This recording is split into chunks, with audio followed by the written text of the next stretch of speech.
Hello everyone, my name is Yuezhou Fan. My name is Dinh Nguyen. Today we will introduce our project. Our project is 2D temperature distribution over a flat plate with transient heat flux. Our physical model is a fin in a computer cooler. We assume that our problem is 2D heat conduction with no heat dissipated from two surfaces, and there are four heat sources, no wind. We want to figure out the temperature distribution in this fin. We will divide our presentation in four main parts. They are first, the physical model and the 2D mesh, some assumption of our problem and the boundary conditions. Second, how to compute the mass matrix and the stiffness matrix. Third, the transient solution for our problem. Finally, the animation and the result. Our fin has a geometry like this. The overall dimension is 135 mm wide and 76 mm high and 1 mm thick, and it is made of pure aluminum. We assume that the material property is isotropic. There are four holes subjected to gamma-2 type boundary condition with transient heat flux. Four sides of the fin subject to gamma-3 boundary condition with heat conduction equals 5 and the temperature in the infinity is 0. We create 2D meshes from abacus. We have 530 quadratic elements and 595 nodes over the whole domain. Each node has 1 degree of freedom, which is temperature.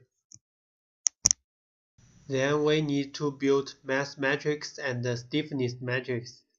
In order to get mass matrix, we need to get the local mass matrix on single side of each element, and then build up the global matrix.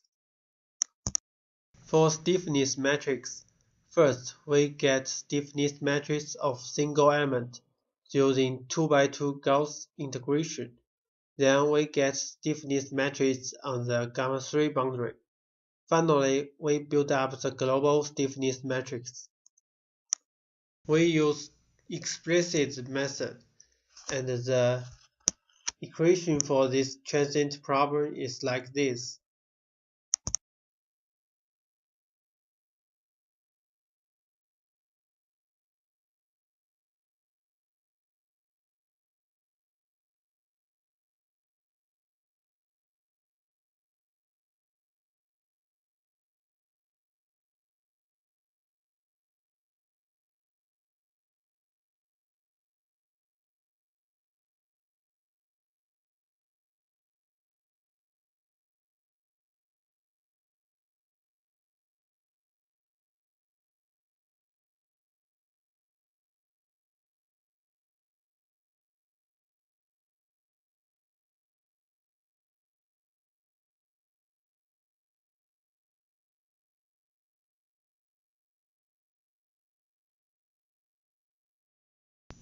And this is our animation of the temperature distribution on the field.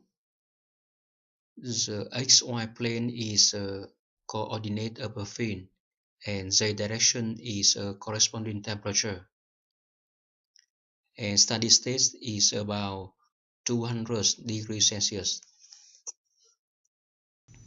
After running MATLAB program, we got the final result in both 2D and 3D plot.